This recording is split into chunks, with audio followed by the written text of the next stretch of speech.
Good morning, elementary band kids. It's Miss Leva. Gonna give you your first lesson through the internet today. This is new for me. It's new for you. This may go well. This may not go well. We're gonna find out. It's a big learning curve for me because I'm used to teaching in front of you. But we're gonna give it a shot. So this week, I'm going to introduce three things to you in your book. Three numbers. Number 46, number 47, and number 48. Now I'm going to go back and forth because my book's over here and you're over here. So what I'm going to do is explain a couple things and then I'm going to play three instruments. I only have three with me right now. I only have a flute, a clarinet, and a trumpet right now. I'll see if I can snag my son's trombone to play later on, but right now I don't have access to it. So right now, when I play each example, I will play it on each instrument. I'll do the flute first, then the clarinet, then the trumpet, and I will do that 3 times, one for each number. Now, the first one actually is number 46. I'm going to take you and I'm going to move you over here so you can see what I'm looking at. So we're looking at number 46. Now, number 46 introduces us to a new time signature. Do you see that? Up to this point, we've played in 4/4, where we counted 4 beats per measure, right? Well, now we're going to count 2 beats per measure. So that means 1, 2, 1, 2. Or in this case, 1 and 2 and 1 and 2 and. Now, I'm sorry if this moves around, but we're going to give this a shot. If you notice up here, you have our eighth notes. We just learned eighth notes. So remember, those are worth half a beat each. So this is a half a beat and this is a half a beat, comes together and makes 1, right? Okay, so if you look at that example there and we count it, we're going to count it 1 and 2 and 1 and 2, and you see that? Okay, so what I'm going to do is I'm going to turn it around and I'm going to clap it for you while I count. And you can do it as many times as you want. You can go back in this video and do it over and over and over again. So let me turn you around. Put me back over here. Okay, so if I'm clapping number 46, make sure you're looking at number 46. If I'm clapping it, it's going to go something like this.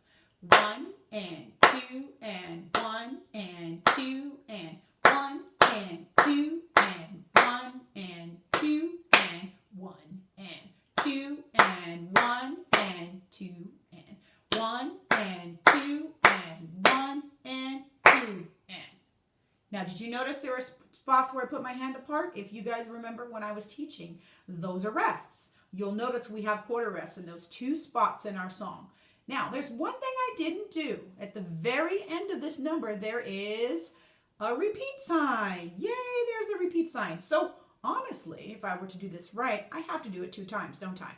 So, I'm going to do it again for you, this time with the repeat. You can clap along with me. Ready? Begin.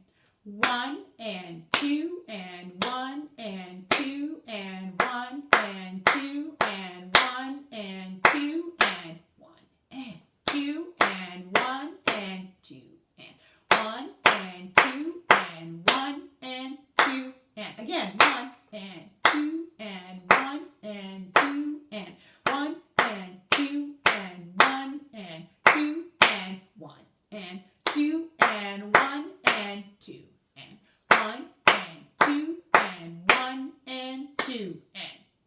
Okay, so if you did that, then you've done number 46 correctly. Now, please go back in the video and do it again until you get it correct, but please make sure that you are looking at number 46 while you do it. You want to have the visual of what I'm clapping for you. Okay, so that's number 46. That is the same for all of you. Got it? 2 4 times. So instead of going 1 2 3 4, it's only 1 2. Same idea. Quarter note still gets 1 beat. Eighth notes still get a half a beat. Okay. Now, in this case, if you had a half note in a measure, it actually fills up the whole measure, doesn't it? Because a half note only gets 2 beats. So then if you had a half note in there, it would be all done. You'd have 1 note in that measure instead of more, like we used to. So that's the biggest concept, going from 4/4 to 2/4. Got it? So what I'm going to do now is go into number 47, 2 by 2. Everyone see that number there? Find it in your book. It's just below the one we just did. I'm going to play it 3 times. I'm going to play it with the flute, then I'll play with the clarinet, and then I'll play with the trumpet so you guys can hear exactly what it's supposed to sound like. Now, if you still are having issues with notes, remember you can go back in your book to where notes and review are and review those notes. You have to remember when you're in the treble clef, that's all you flute, clarinet, alto sax, and trumpet players. If we have our staff here, we've got, remember this, every good boy does fine, or our favorite is what? Elvis goes boogieing down freeways. Remember that? So that's E, G, B, D, F. Those are the lines, right? In our music staff, those are the lines. Now, in between, we had spaces. Remember that? And that spelled the word face. Remember that? F, A, C, E. That gives you the notes on the staff. That is one quick way to help you remember that. Now, are there notes above and below? Yes, we learned about those. Trumpets and clarinets especially, we learned about ledger lines, correct? So if we went down, the letters go backwards, right? So if this is E, we go down underneath there, that's a D. If we go one more to the first ledger line, that's a C, right? Clarinets and trumpets, that's what we learned, okay? So review that if you still were having an issue reading your notes. Now, for my bass clef people, my trombone players, trombones, we have a different staff, or we have a different clef, right? It is the bass clef. Let's review that one for just a minute. Bass clef. Remember trombone players, what do we have? We still have 5 lines and 4 spaces, correct? But we had special ones, didn't we? We had special words. Remember? Good burritos don't fall apart, right? Good burritos don't fall apart. Those are our lines from the bottom to the top. One more time. Good burritos don't fall apart. Or G, B, D, F, A. Those are your letters, right? Now, what about the spaces in between? We used to say all cars eat gas, but we know that that's not the case anymore. We got all these hybrid cars running around. So now we say all cows eat grass. That's true. All cows eat grass. Say that one more time. All cows eat grass. So that's A, C, E, G.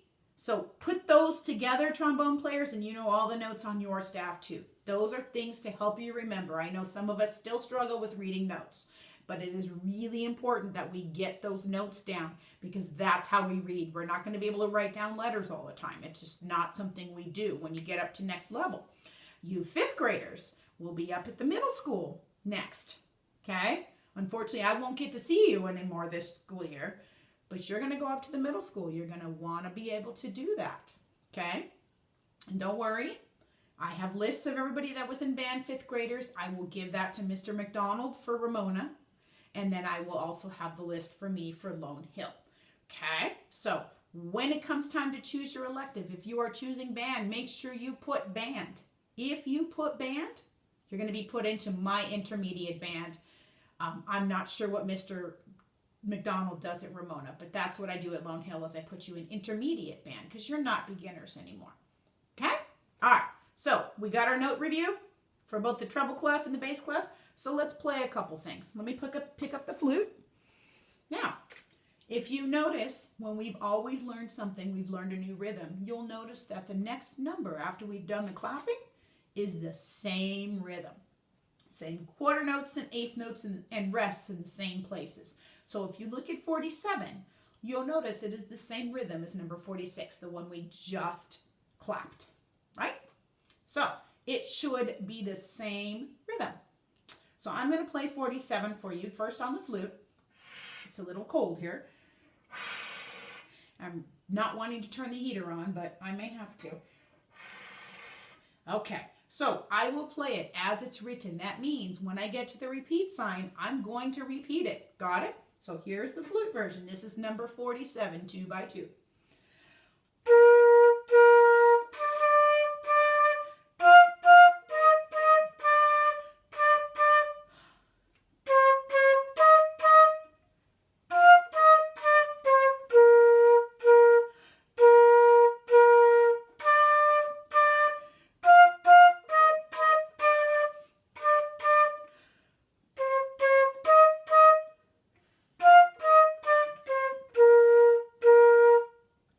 you go. That's what it sounds like on the flute. Now remember, those 2 pauses that you heard, those are our 2-quarter rests. You can see them in the music, so make sure that you do the rest as well.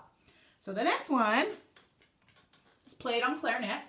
Now I'm going to turn this down a little bit so you can maybe see my fingers a little bit. Now, I picked up a clarinet at Lone Hill because I had to give my clarinet, well, it's actually my daughter's clarinet, to my grown daughter, Miss Leva. Some of you have had her as a sub. She wanted her clarinet, so I had to give it to her. So I grabbed one from Lone Hill, and it's not the best one, unfortunately. So if I squeak, I apologize. It needs a little bit of work. Let's see if we get notes here. Okay, good. We're good. Okay, so again, this is number 47.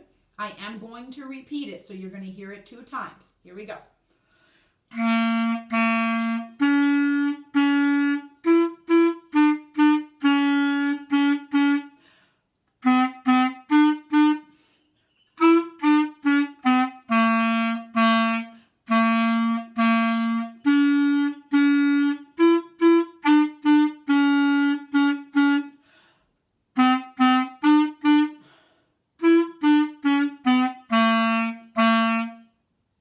And there you go. That's the clarinet version, okay? So it's the same thing that the flute just played, just on the clarinet. Obviously, you'll be reading your part. If you don't want to listen to me play clarinet because you play something else, you can fast forward through this part. Same with the trumpet and the flute. Whatever you play, just go to the next one. Okay, so that is on clarinet. Now we're going to go pick up a trumpet. Okay? Ooh, it's cold. Okay, so trumpet. Same idea. I'm going to play it twice. I'm going to use the repeat sign. I want you always to play it as written. If it's got a repeat sign, repeat it. Because you want to get in that habit of when you see it, you know that that's what you've got to do. Okay? Let's see. Here's trumpet.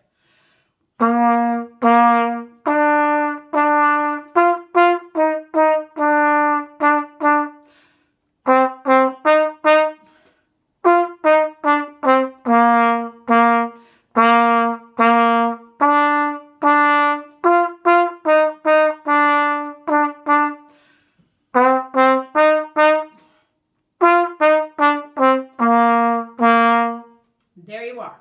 And that's the trumpet. Now you notice with all 3 of them, I made sure that you could hear me tonguing. That is something that we beginners sometimes don't do. So I'm trying to point that out to you. Make sure you're using your tongue. Ta, ta, ta, or T, T, T. Whatever you need to use to get that sound out so that you are separating each note instead of just blowing air. Remember that fwa, fwa, fwa I used to talk about in beginning band in the early classes? Yeah, we don't want to fwa, fwa, fwa. We want ta, ta, ta. Got it? So make sure you are tonguing. That is all I have taught you so far. Later on, there'll be different things that we'll be able to do without tonguing later. Okay? So trombone players, I'm sorry. Alto sax players, I'm sorry. I don't have either one of those instruments here today. But you can use what I played here and play along with it on your instrument too. It will sound the same. Okay? So now, I want to introduce also number 48. Now, for number 48 is a march. It's actually a very, very famous march by John Philip Sousa. You can actually go on Spotify or go on YouTube somewhere and look up the name High School Cadets March. And you can hear the whole march by John Philip Sousa. It is a very cool march. Now, this is just the one we have here at number 48 is just a little bit of it. It's like one little part. Okay, so when you listen to it, you'll hear other things. But at some point in the middle there, you're going to hear this part of the song that we are playing here. Now, couple things we are looking at this one. We are introducing tempo markings. Let me pull you up over on the book again.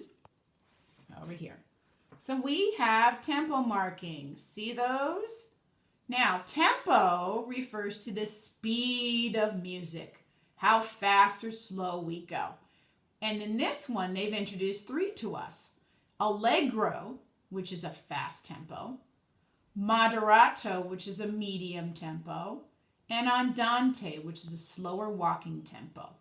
Now, this particular song, High School Cadets, there it is. Now, mine looks a little different because I have everybody's parts here, so understand that.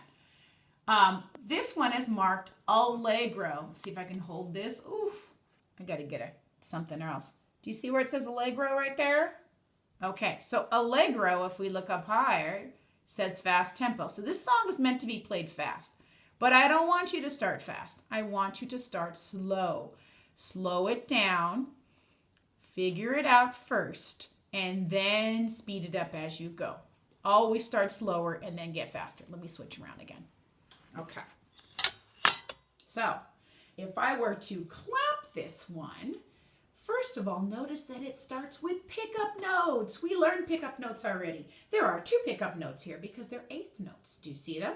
So this is going to be, the first time we clap is going to be 2 and, right? Because we're starting in the middle of a measure, and that's our pickup. Those are our pickup notes. So if I were to clap this one, it's going to sound like this. 2 and 1, 2 and 1, 2 and 1 and 2 and 1, 2 and 1, 2 and 1 and 2 and 1 and 2 and 1. And then we're off. Notice our last measure has only 1 quarter note. That's only 1 beat. But Miss Leva, I thought we're supposed to have 2 beats for every measure. We are, but remember what I taught you about pickup notes. They steal those beats from the last measure and they put them in the beginning. So in the beginning, that's our 1 beat in the beginning, because remember, 2 8th notes equals 1 beat. They put it in the beginning. So that's why our last measure only has 1 quarter note. Okay, so I clapped it. Clap it one more time. 2 and 1, 2 and 1, 2 and 1 and 2 and 1. Breathe. 2 and 1, 2 and 1 and 2 and 1 and 2 and 1. That's it. Now, did you notice how I said breathe in the middle? Remember that the commas that you see in music are not commas, they are breath marks. That is where they want you to take the breath. And you're probably going, that's a lot of notes to have to be able to play on 1 breath. Well, remember, this is meant to be played fast. So you get to play through it fast and take a breath and move on. So work toward that. Now, if you're playing really, really slow to start, you may have to add another breath in there, maybe 2 measures in. And then as you get faster, you get rid of that other breath and you just do the 1 in the middle. Okay, so I'm going to play it somewhere near tempo, so it's going to be a little faster than you might be able to play right now, but it gives you a goal of trying to get to that tempo. Got it? So again, I'm going to play flute, then I'll play it on clarinet, and then I'll play it on trumpet. Ready? Okay. Let's do the first one. Here's the flute. Ooh, once again, cold. All right, here it is on flute.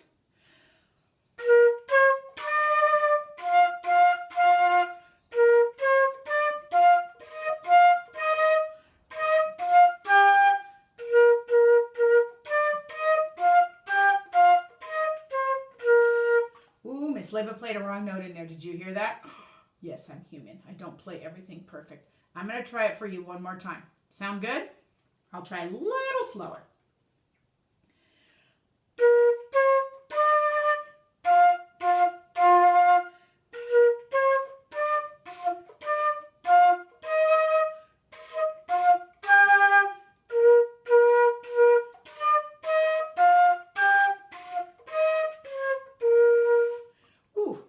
I got through it that time. Thinking I may have a little leak in this flute. I may have to have it looked at, but that's okay.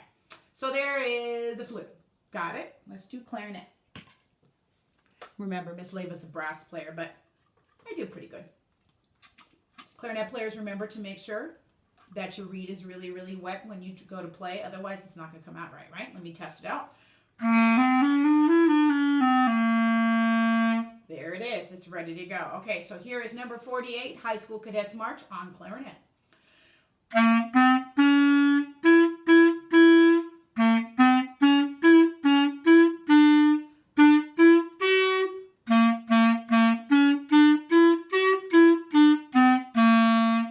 Got the idea? Okay, so there it is, the clarinet. Again, go back and play with it as many times as you want. All right? And the last one. Bring up the trumpet. Okay, ready? So here is number 48, High School Cadets March on trumpet.